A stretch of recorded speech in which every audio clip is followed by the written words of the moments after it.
I'm Kate. I'm Plastic-Free Mermaid, and I'm here today with Cory, the environmental cowboy. G'day, how are you going? I'm good. How are you? Very good, very good. Oh, awesome. So we are sitting down here at the beach in Byron Bay. It's a beautiful, sunshiny day. Probably going to have to go for a swim after this. The ocean is looking divine. Yeah, we were talking about doing this in an office setting, weren't we? And we were like, no, we really want to get back and sit on the beach. And I don't even think there are offices in Byron Bay. No, This is the office. Yeah, well, I mean, that's one of the biggest things people always ask me is like, what's the biggest solution to, bring about environmental change? And I say, well, getting back in nature, spending time in nature is the most important thing that you can possibly do. That's right. Because human psychology says that if we're more emotionally connected to something, we're more likely to want to change. And remember that we are all dependent on the environment and that we all breathe air and drink water and eat food that grows from the earth, the dirt. So, I mean, it's the very basis of our existence, really. And we just have to understand that in bigger and better ways. That's right. So, Cory, tell me about yourself. What's your background? Well, I'm an environmental scientist. I originally come from a cattle station in central Queensland, which is why I started all this, really. I spent a lot of time in the creek as a kid watching birds, actually. A lot of people don't know that about me. And a bird watcher. Yeah, bird watcher. Aww. And I had a little scientific journal that I used to just sit here like we are now, sit for hours upon end and just watch birds. And I would always sit myself right in front of the creek where I could see them and they could see me. I never hid. So I was really, from a young age, I was interested in that interaction between the natural world and people. And as the droughts, we went through one particular drought, a 7-year drought on our cattle station. And and you saw the changes. I saw the changes in the bird behaviour. They stopped coming, the creeks dried up, and also there were a lot of suicides on the neighbouring cattle stations. Jeez. Yeah, so one of the guys that really impacted everyone. It did, deeply. it did. And so, I saw that ripple 7 years effect. is a long time. My gosh. I know. And particular men out there in the country, they don't talk about their emotions a lot. They keep them in, and then all of a sudden you get these suicides. And so I saw the direct impact and the direct connection between nature and people. And so I guess I was really interested in learning more about that, and that's why I went into a university environmental science degree. Great. And a duo degree, environmental science, environmental planning. And then from there I went into an environmental career. Okay, and so what's your career? What are you doing now? So I'm an environmental advisor. A cowboy influencer on Instagram. That's a persona because I realised, like, as long as the further I got into my career, the more that I realised that people weren't understanding the core issues core environmental issues that we have. I worked out why, and a lot of people don't find it very interesting. And so the environmental cowboy is a way to communicate the environmental science messages more clearly to people, I guess. And it's like what we're doing right now. Yeah, in an entertaining way, and by using humour, and so that people can relate to it a little bit better. Okay. So, sorry I interrupted you when you were telling me about your actual career. So my actual career as a scientist is I work for companies to try and reduce their environmental impact. At the moment I specialise in climate mitigation, adaptation and carbon farming, which we'll talk about a little bit later. Oh, can't wait. Yeah, but mainly I try and reduce their environmental impact and work out ways that we can offset their carbon emissions to reduce the impacts of climate change. Yeah, fascinating. So, let's get into it. So, I'm really interested in Cory's work because obviously I haven't used single-use plastics for a decade, which is great, and that is a huge impact, and that's something that each individual personally can do. But everyone's panicking the world over around the state of our climate, and that we have such a limited amount of time to make drastic changes. And I love your approach, because not only are you like this big tough cowboy helping make environmentalism sexy, woohoo, but you're also a scientist. So you're coming from a real grounded place of knowledge. So give it to us. We've got, in your words, I've heard you say there's two ways to really reverse and reduce our emissions. It's renewable energy, so stop putting emissions out, and then carbon farming to use the carbon in our atmosphere as a resource and drop back down. Yeah, that's exactly right. And people overcomplicate this process. Yeah. We need to make it simple, because it essentially is, when you bring it back to the basics, it's simple. So there's two solutions for climate change. The first one is renewable energy. We need to stop emitting fossil fuels, like completely, just stop. Yep, solar, wind, the whole lot. We can do this. Solar, wind, There's anything more that you're really... geothermal, there's lots of different ways, electric cars, everything. Okay. We need to transition. Electric cars that are like connected to a solar grid. Connected to solar grid, because that's one of the big arguments, right, is that everyone says it's coming from coal. But if we go completely renewable and stop emitting emissions, then that's the first step. The second step is that there's too much carbon dioxide in the atmosphere right now. We have to start drawing it back down. That's where carbon farming comes in. So that's the second solution, is carbon farming.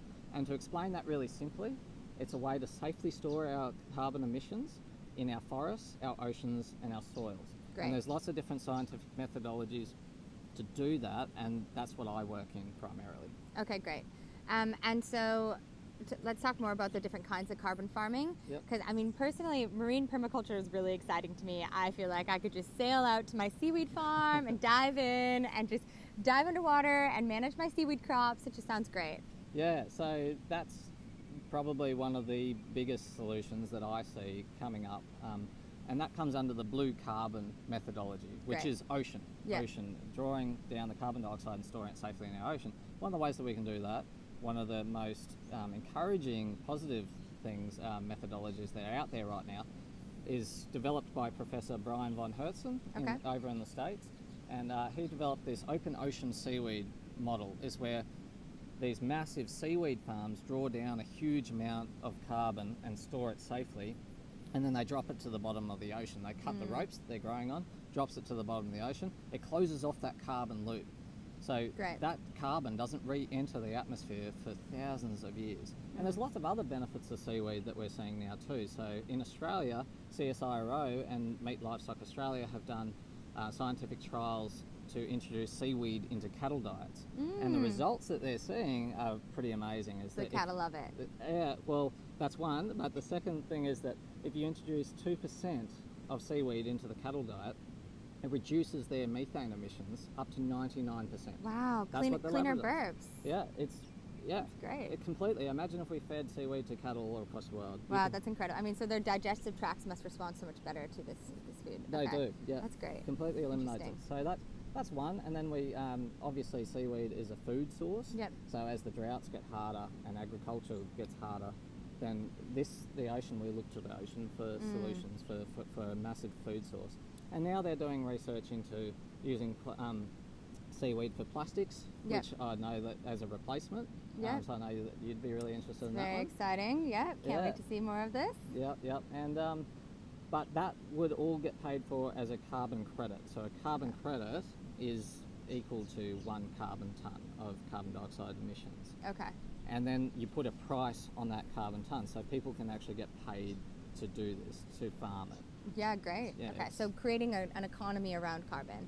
Yes, because one of the things that I talk about using carbon as a resource instead of just being like, it's a waste, it's the devil, trying to capitalize on that. Exactly. Like we need. I mean, like the world we live in we're capitalists. We love economy. So how can we reframe this? We need to rebrand carbon. Exactly. Like capitalism is neither a good thing or a bad thing. Like you and I do it every day. We look for 2-for-1 deals, or we try and invest our money to make something back. So we need to, but it's been at the cost of the environment so far, hasn't it really? So we need to turn that around. What if we looked at the carbon dioxide in the atmosphere right now as an opportunity? Because like gold, like oil, we've put a price on it. I mean, that's our perspective of what that's worth. What if we changed our perspective of carbon dioxide and we stopped looking at it as a problem and we looked at it as a $1 trillion industry, an untapped gold mine up in the atmosphere? Let's draw it down. Draw it down. Get it down here. Draw it down, make some money. That's what I say. That's right. Okay, so we've got blue carbon, the ocean, seaweed farming, marine permaculture. That's beautiful. How about forests and soil? Yeah, so this is a really interesting one, quite controversial in the fact that mainstream science suggests that veganism is the best way to go. Now, I'm not against that at all, because I do believe that that's a big solution. It's number 4. Higher plant-based diet is number 4 in Paul Hawken's top 100 solutions to global warming, to reverse global warming. Number 11 is eat plants. Number 11 is regenerative agriculture. So we do need veganism to reduce the demand on agriculture right now. There's too high a demand, so it keeps on high demand for meat, dairy. Yeah, and it keeps on driving that economy, which is taking more and more out of the land at the same time. Yeah. We need to work out ways to give back to the land. Right. We're in a period where we have to start giving back. We have to start healing the land. So one of the ways that we can do that is through regenerative agriculture, which is using cattle and sheep, hard-hoofed animals, in different ways that mimic nature. Right, okay. Because kind of letting them run amok a bit more than keeping them in one set area where they just... Basically, like rotational cell grazing sort of style, because it mimics the way that in African savanna lands where elephants and buffaloes move around constantly picking because they're getting chased by predators. So they naturally get compacted in this really tight area. Right, okay. And then they get chased by the lions and everything, so they're constantly on the move. So what that has done in the past, has really broken up that ground, fertilised it in an intense agricultural grazing type methodology. And when it rains, it increases the water cycle, increases the nutrient cycle. Right, because it's more absorbent. The earth can absorb the water instead of just, if it's dry and cracked, it just runs off, and any pesticides runs off with it into the waterways. Okay, exactly. Interesting. So it's biomimicry. You're mimicking nature to increase the carbon cycles. Yeah, okay. Now, that's a scientific methodology that has just come in under the Carbon Farming Act for Australia. Oh, great. Which is really exciting, because it'll help transition conventional agriculture, which is primarily about degrading the land, intense grazing for long periods of time in one area. This is intense grazing in shorter periods of time. So you're constantly moving your cattle around the paddocks to increase those carbon cycles. Right. And now you can measure the amount of carbon that goes back into that soil. Wow. And incredible. the farmers so can get paid. They get credits for that, carbon credits. Carbon credits for the amount of carbon that they sequester in their soil. And they get paid for that over a 10 to 25 year period. Okay, yeah. So it's a way to transition to incentivize that healing of the land, that regeneration, because what we need to do is we need to restore forests and soils completely, really quickly, because the climate projections are saying that the droughts are going to get worse, the floods are going to get worse. So we have to rapidly transition the land in time to start, start counteracting the climate effects, basically. And that's what so many people are so panicked about, is it's like, here we are, we're marching in the streets, we're protesting, we're causing awareness, we're causing, everybody's getting on board, people are educated about the issue, about the urgency, but what actually can we do? So it's great to know that there's this Carbon Farming Act, that there's budding industries around seaweed farming and different ways to draw the carbon down. So that soil, did you have anything about forestation? There are different methodologies of forest mitigation and forest restoration, which has been primarily what I've been working at the moment, but now I'm starting to transition into soil carbon, because it's a really exciting sort of new methodology. And also more of your background being from cattle. Okay. And then the next solution will be, the next big thing will be the blue carbon. Right, because now you're BFF with a mermaid, you've got to get in the ocean. Exactly. Okay, great. But we'll do a mermaid retreat and we can farm seaweed. Oh, for sure, yeah.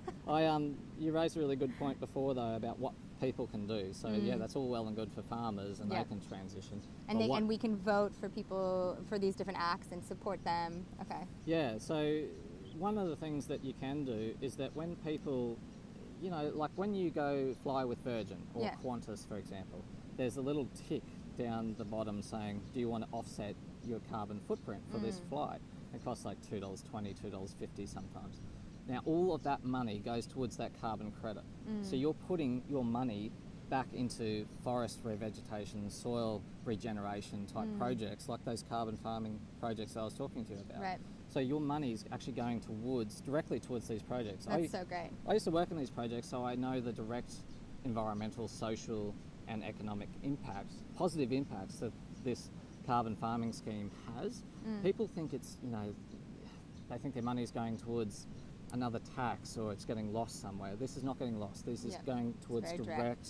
environmental So is it regeneration. easy to find the different projects that the offsets are going towards? Like if you say No. yes, it's not. Yeah, it's not. Okay. It's really difficult to track that money because it all goes into a emissions reduction See, that's where fund. the distrust comes from, you I know. And If it was super transparent, but I suppose there's a lot of different projects that are being supported. so the voluntary fund, there's two different ways that you can do it. The voluntary carbon fund is a little bit more direct. You can Okay. choose your projects. Okay. So if a company, for example, wants to choose a particular project, like a reef regeneration project or something like Yeah. that, they can look online for those direct carbon projects and contribute towards that on the voluntary Great. market. Okay, so that's you take this upon your own self, you go seek this out, and you can Yeah. support projects. Okay. Yeah, so there's a voluntary market, but there's also the Liberal government's current emissions reduction fund. So in the past, they've given $2.5 billion Mhm. as a direct way to reduce those emissions for Yeah. carbon farming. Now it goes into an auction, and the carbon dollar is decided at that auction. And the projects, you put your projects in, and the government will bid on those projects. And that's Okay. how those carbon projects get approved. But $2.5 billion is a very limited fund, and it's limited for that carbon dollar, right? Okay. So that carbon dollar is about $10 a carbon tonne at the moment of the emissions reduction fund. Now, we need to put a price on carbon, just like we have a price on oil, a price on food, because then the market becomes competitive with that Right. price. That price can go up to $30, $40 a carbon tonne. It opens up the opportunity for like smaller soil carbon projects, for those smaller businesses to start transitioning. Because at the moment we need such a large amount of land to make Yeah. it financially viable at $10 a carbon tonne. At $30 a carbon tonne, it opens up the opportunity for blue carbon, Right, for okay. soil carbon methodologies. Yep. So Is that just because it takes a little bit more capital to create the infrastructure around something like this? Yeah. So you wouldn't just go out and for $10 okay. yeah, That because makes sense. it's really difficult for companies, obviously, to measure your carbon footprint, measure the amount of carbon that's going into the soil. It costs a lot of money. You know, there's all the soil tests and the scientific methodology. You have to get third-party consultants, all types of stuff. So all this stuff costs money, and the amount of land and the amount of carbon that you can sequester in certain soil types is limited. Right, okay. So the higher that carbon price, the more viable it becomes for the smaller type projects to transition. And we need that. We need the whole of Australia to transition, not just chunks of Portions. areas in some ways. Right, We not need just the whole. switched on farmers who are aware. So Exactly. is there what is Australia doing? Like give us hope for this country. Yeah, so the Liberal government have allocated this $2.5 billion emissions reduction fund, which is Okay. part of the Kyoto Protocol. Now Right. that runs out in 2020. Okay. And this new election for the Paris Climate Agreement, they said that they would renew their fund with another $2 billion for 10 years, which Okay. is inefficient, I Not would very say. long. No, it's a long time for not a large amount of money. Right. And where the carbon farming industry is primarily reliant on that carbon fund. So basically it's like a voluntary market. Okay. So the thing with the Liberal government is, and they have a 20% renewable energy target by 2020, which is also pretty Weak. inefficient. Yeah, it's just low. Too Yeah. low. Okay.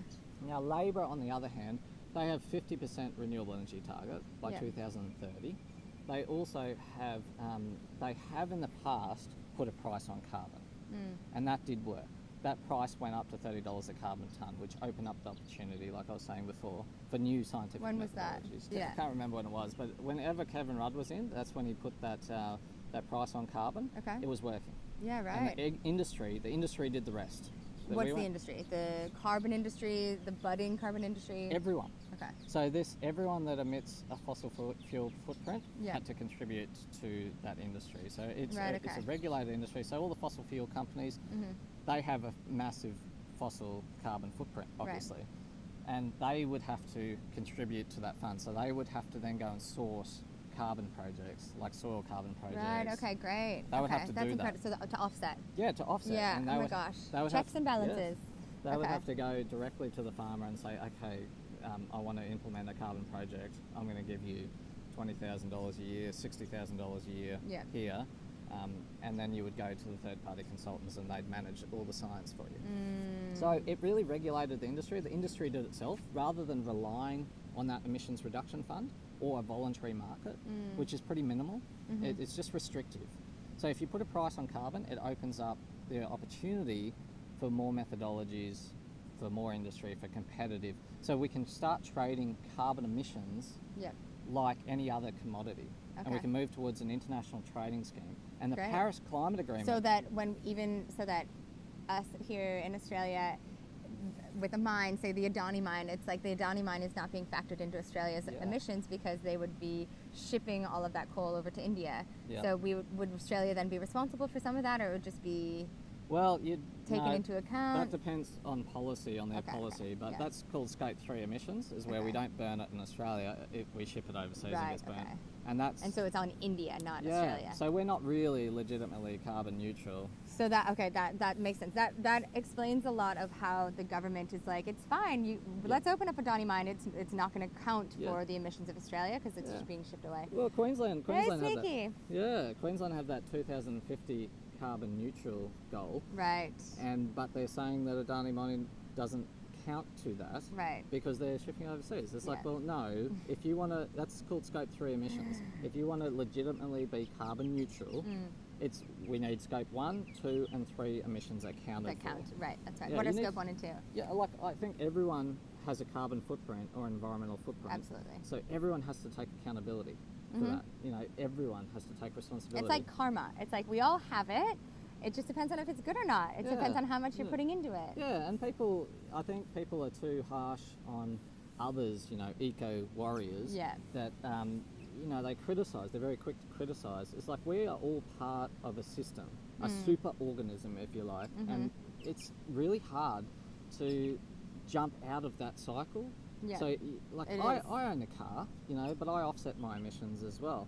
So I'm trying to learn and do better as we go. And so people being too critical and calling others hypocrites, I don't think is helping. It's not helpful. No, because we need positive vibes. We need inclusive activism. We're all in this together. Yeah, but a little pep talk. But we're all we all have this footprint, right? So we all have to transition, and we're all helping each other out. Like just yesterday, when I went to buy you a smoothie. Oh, I wasn't going to bring it up. Well, I wasn't going to bring it up, Cory. Yeah, it was an embarrassing moment, but anyway, I went to buy this smoothie for Kate, and it was in a bio cup, like a plastic bio cup. And anyway, so I just found out through Kate, really, that they don't get recycled, like the shop owner told me. So I'm making mistakes myself as I go along, and I'm just we're all learning. human. We're except all for the mermaids. Some of us are mermaids. Yeah, exactly. But you're right. It is. We can't be. In my activism or plastic-free is a quite extreme lifestyle change, and so people get so stressed out and frustrated at their own selves for making mistakes. And even I make mistakes. I travel, and they put plastic on my suitcase, as the tag. And I'm traveling. I'm flying in a plane. There's tons of emissions. So we all have an impact, and it's just about staying educated and sharing awareness. When Cory came in with those bioplastic cups, I was like, thank you so much. And then we are fortunately having chats about, doing a video, and we want to make some funny videos as well. And we were talking about, maybe Cory could be trying to be plastic free and kept having fails. And I was like, let's talk about some examples. And he was like, the cup. And that's a perfect opportunity. And I was like, all right, it's good for me because I live such an extreme lifestyle that sometimes I forget about this sort of like, that I need to continuously be updating my information and educating and saying, look, bioplastics, in the landfill, which is where most of it ends up, is going to take 100 years to break down, better than 1,000 years, which is what petroleum-based plastic is going to take. But everyone, we're using it. We've adopted bioplastics as the new plastic, and it's just infiltrated all the cafes around the world. And it's not a good solution because it's designed to. Everyone thinks it's this great solution, but it's designed to break down an industrial strength or a commercial composting system, which they just don't exist. Like they're very far and few between. So most communities just send those to the landfill, or people put them in the recycling and then they stuff up the recycling system, and it just complicates matters. So bring your own, bring a jar. We're all learning, aren't we? And that was something that I learned yesterday about that, which I didn't know. So I mean, once we know better, we can do better.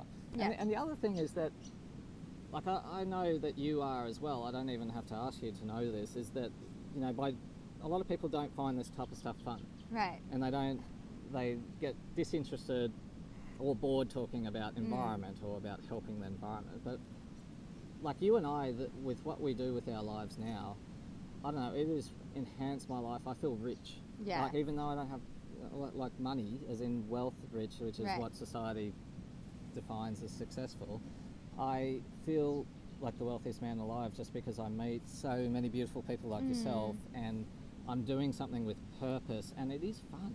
It's so fulfilling. Yeah, but I have fun with it. Yeah, you were naked frolicking through town yesterday, having a great time. Yeah, I was. I did another naked farmer video. Check those out. Definitely check out Cory's Instagram, Environmental Cowboy. Very fun.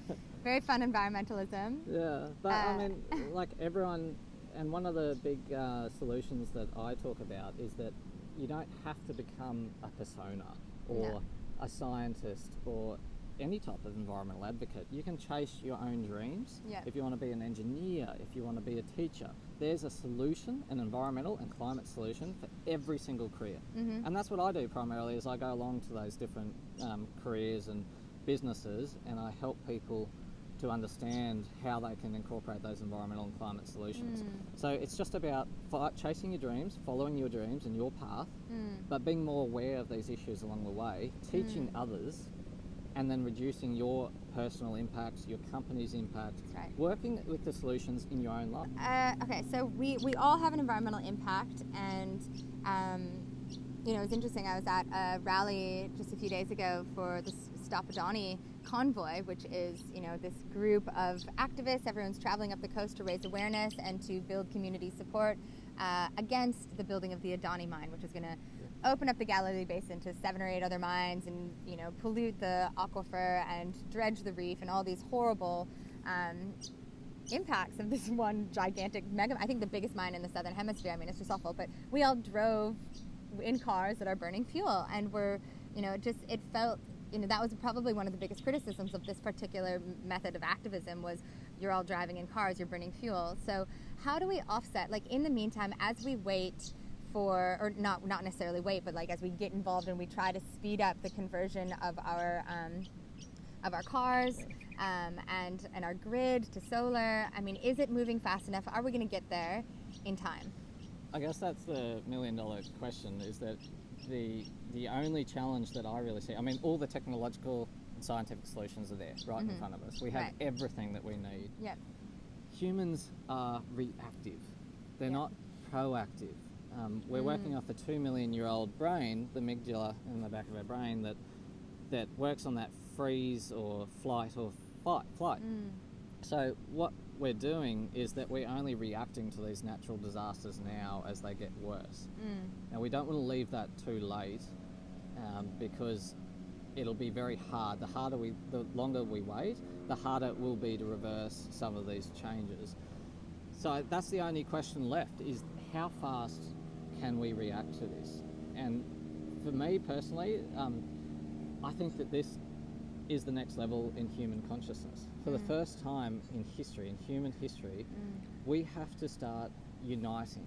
It's peace over war, right? We can't, everyone faces climate change. Everyone faces these environmental challenges. We're all in this together. It's a global issue. It's a global. So climate change will either unite humanity, regardless of race, religion, or our culture, or it'll destroy us. And that's the only choice that we have left to make. Do we want it to destroy us or not? Yeah, and I think that's a beautiful point to bring up, because as you mentioned, this is our opportunity to evolve. In the past it's been very adaptive, our evolution, adapting, needing to survive, and we live in this world where actually it's our overconsumption, our just like freedom to just take and do and eat and drink and drive and buy and do all these things that has got us into this mess. So now we're faced with this choice where it's like we can either continue to consume business as usual and consume and then be at this point of no return and just all hell break loose, or we can consciously make changes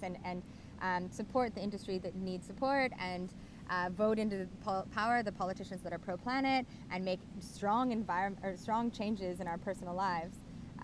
it's a beautiful time. I think there's a lot of panic because people are worried about the business as usual if all hell breaks loose. But that's our job, is to focus on the solutions, is to focus on what we can do, is to stay positive, connect with other people on your level, to continue to build the network and to build awareness and to build support. And you tell me about carbon farming and I tell you about bioplastics. Like, this is how it works. Exactly. It's the next step in human consciousness, and you get what you focus on. So by focusing it's like the law of attraction. It's basics of manifestation. Yes, we have to start focusing on solutions rather than the problems, and we have to start seeing the problems, I like to call them challenges, as opportunities for change, opportunities to go to that next level of human consciousness, opportunities for personal growth and professional growth, and opportunities to make a difference in your own way. And that doesn't have to be environmentalism, or you can help society, you can help mental health, because healing nature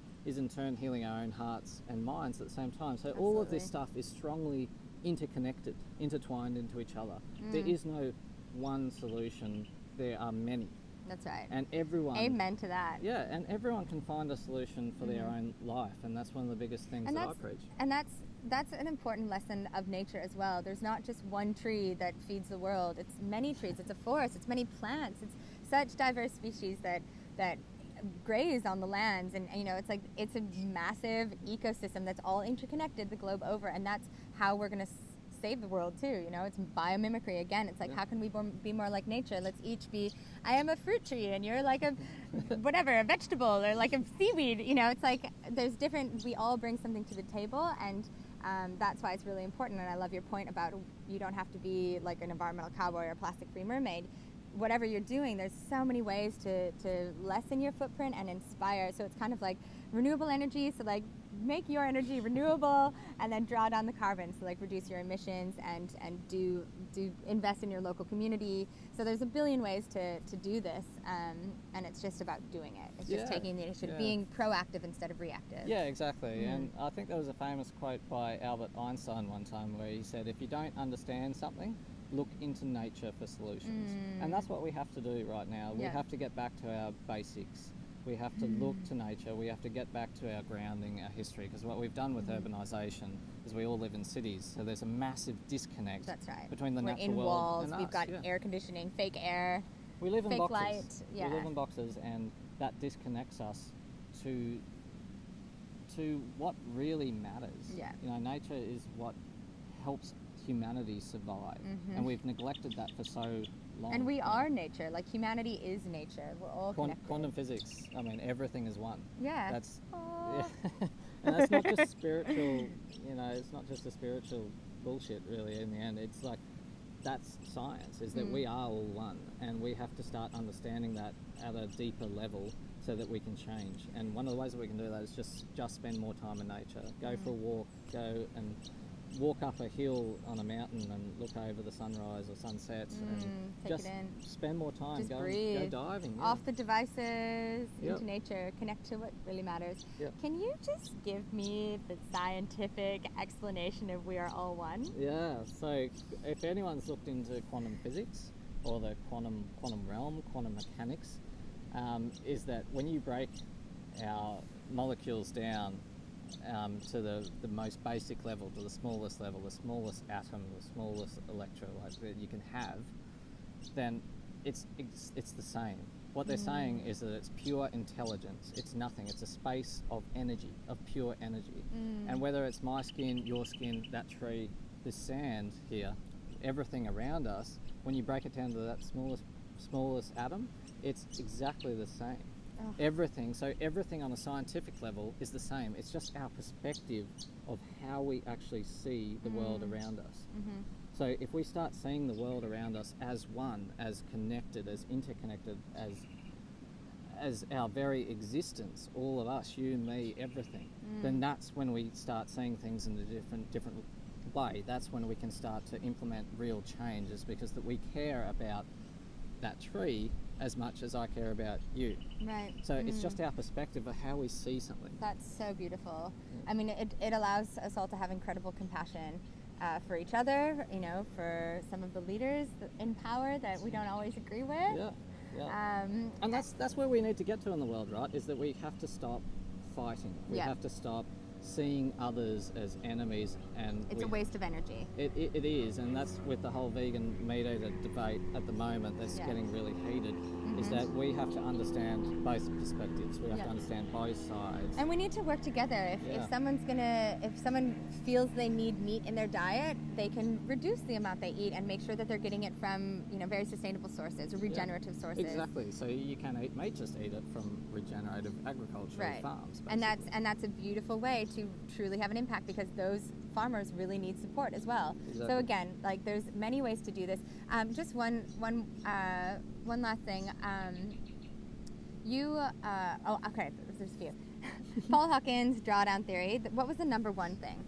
The number one thing was refrigerants, which really surprised me. So the gases in your fridges and your air conditioning and everything are highly potent. A lot of them are like 300 times more potent than a carbon dioxide molecule, for example.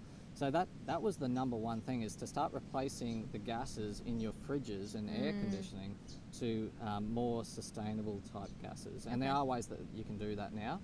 But that really surprised me, is that fridges, your fridges and your air cons are probably the most dangerous things for global warming. So go fans if you can, and buy used refrigerators. No, the used ones are probably the worst. You need to get the newer ones, and you need to make sure that they're eco-friendly. So look to your local provider, wherever you're buying from, and start questioning them on those. Okay, great. Yeah. That's the next thing. Yeah, just question everything. I typically don't advocate for buying new stuff, but if that is the case, when there's products out there, kind of like electric vehicles, it's like, okay, we no longer want cars that are burning fossil, like petroleum, oil. So trying to go towards electric vehicles. So give us some hope, Cory. We've got people are out there protesting every weekend. The kids are frustrated. They think that the world is going to, burn up before they reach legal age to vote. What's the hope? What can people do today?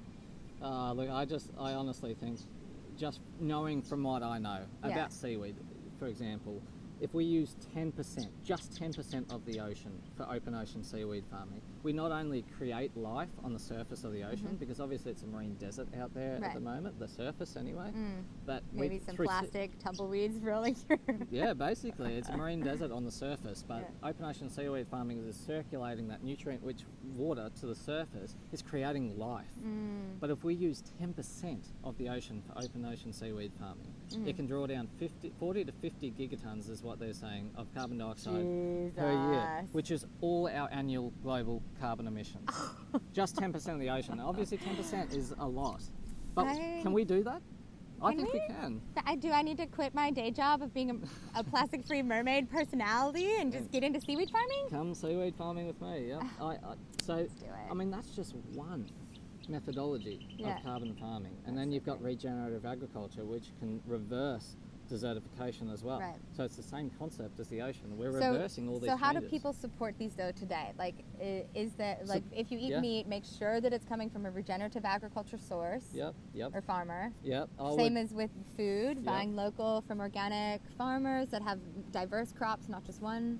So you can go online, you can offset your carbon footprint on the voluntary markets, and every time you fly, every time that you fly and you tick that carbon offset box, $2.50, it's nothing. I mean, you pay more for a coffee these days, don't you? You do. So I mean, and that's supporting that industry, that's transitioning. So we need to transition. It's not like we can do this tomorrow. Right. This is a process. There's probably a 10 to 15 year process where we need to transition the entire industry away from our old practices and into new ones. So people shouldn't get frustrated.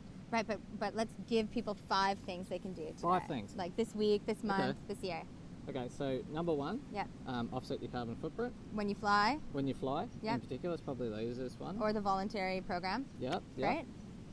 Number 2, if you're buying new materials like fridges, I would go to your service provider and start questioning the gases that are in them. Number 3, plastics.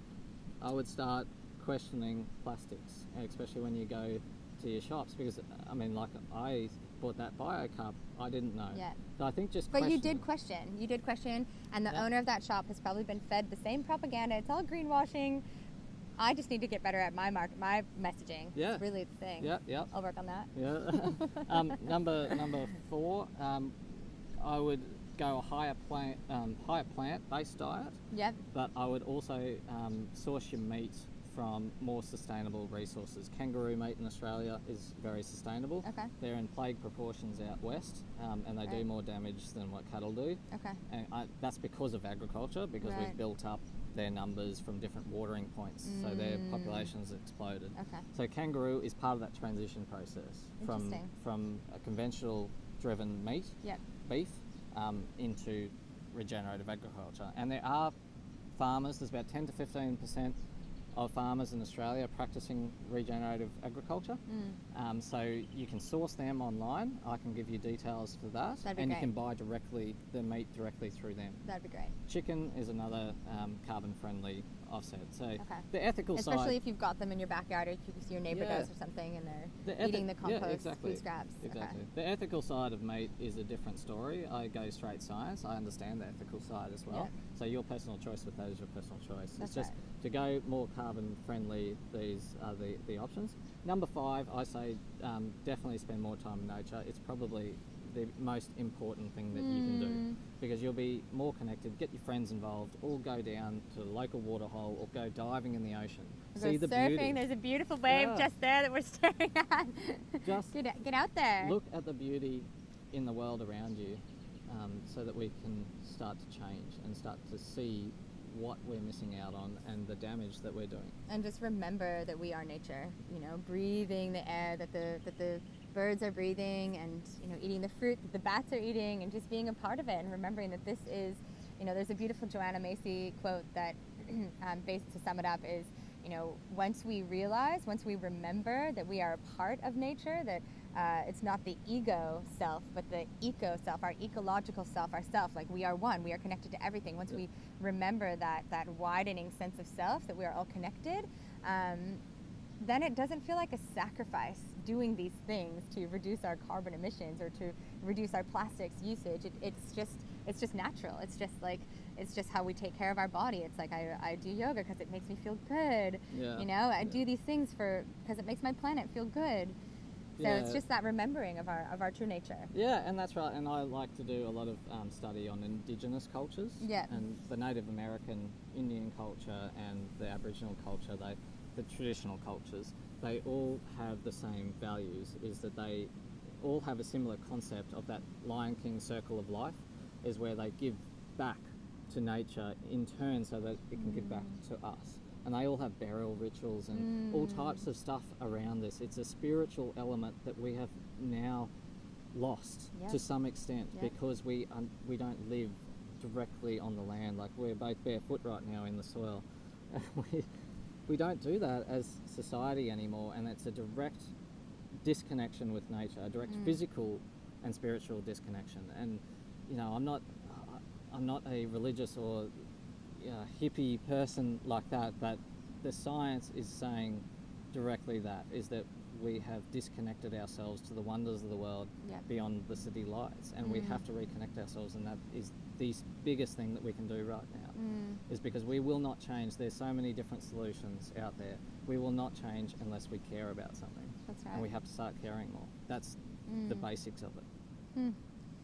Love those top 5 tips, Cory. Those are great. Thank you. It was really hard for me to not sing Circle of Life back there a minute ago when you referenced Lion King. Beam away.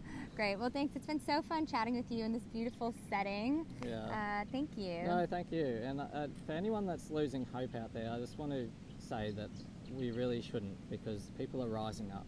If you look at the school climate strikes recently and how strongly a 14-year-old girl, Greta, can speak.